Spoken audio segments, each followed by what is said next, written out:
Donald Trump is doubling down. His administration claims to have obliterated Iran's nuclear program, that they destroyed the regime's path to a bomb.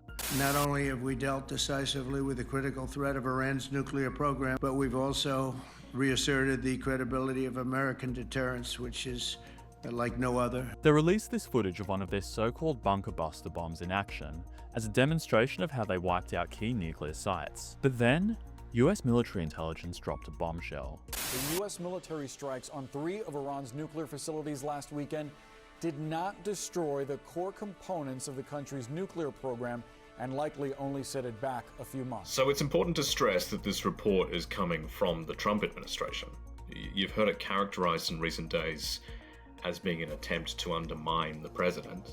It's not that. It's coming from the president's own government. That said, it's early intelligence. It's not a final report. More information is going to come in. It is the best guess that the Pentagon has based on the information available to it now. One of the biggest clues was this satellite image of Iran's Fordo nuclear facility. You can see a line of trucks parked right outside the site. Some analysts believe Iran was moving enriched uranium out, trying to save it before the bombs hit. Trump says the trucks were full of concrete, and that the workers were scrambling to seal up the building's air vents before the strikes. There were suggestions that it was enriched uranium being moved before the strikes, so the Iranians had advance warning and they just moved it out. So the result would be, in that scenario, that the US strikes did not take out as much of Iran's nuclear capability as Donald Trump would have hoped.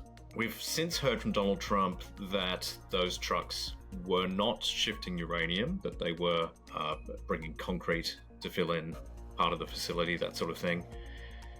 It's hard to say. We really don't know how accurate that is. But obviously Donald Trump has an interest here in telling people that the strikes did as much damage as possible. Trump dismissed the reports in the usual fashion. Fake news reporters, bad people, evil intentions. There has never been any suggestion in the last few days from the White House that the reporting from CNN, from the New York Times, and from others who followed up afterwards, that their reporting was anything other than accurate, right? This is a real report that was compiled by Donald Trump's Pentagon. It has been characterized correctly by the media, and Donald Trump is labeling that stuff fake news, even though it is accurate reporting. His Defense Secretary Pete Hegseth gave a rare press briefing where he tried to shift the focus back to the success of the attack. President Trump created the conditions to end the war, decimating, choose your word, obliterating, destroying Iran's nuclear capabilities. But when asked how the president reached that conclusion just hours after the bombs were dropped, Hegseth couldn't give a straight answer and instead insulted reporters who questioned him. There were satellite photos that showed more than a dozen trucks there 2 days in advance. Are you certain none of that highly enriched uranium was moved? Of course, we're watching every single aspect, but Jennifer, you've been about the worst. The one who misrepresents the most intentionally. They all made these claims before the information was actually available, right? It takes time to gather intelligence. They did not know in the hours immediately after the strikes how much damage had been done, what the effect would be in the long term.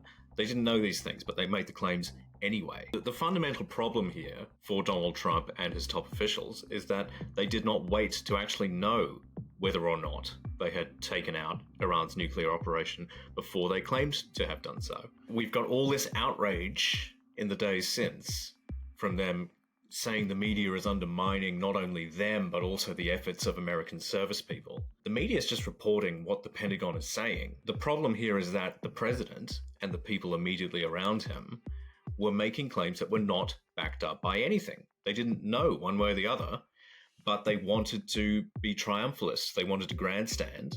They wanted to have a great political moment on camera, and that was their priority. So, did the strikes actually cripple Iran's nuclear program, or did they just buy them a bit of time? We may never know for sure, but calling it a job well done may be a stretch.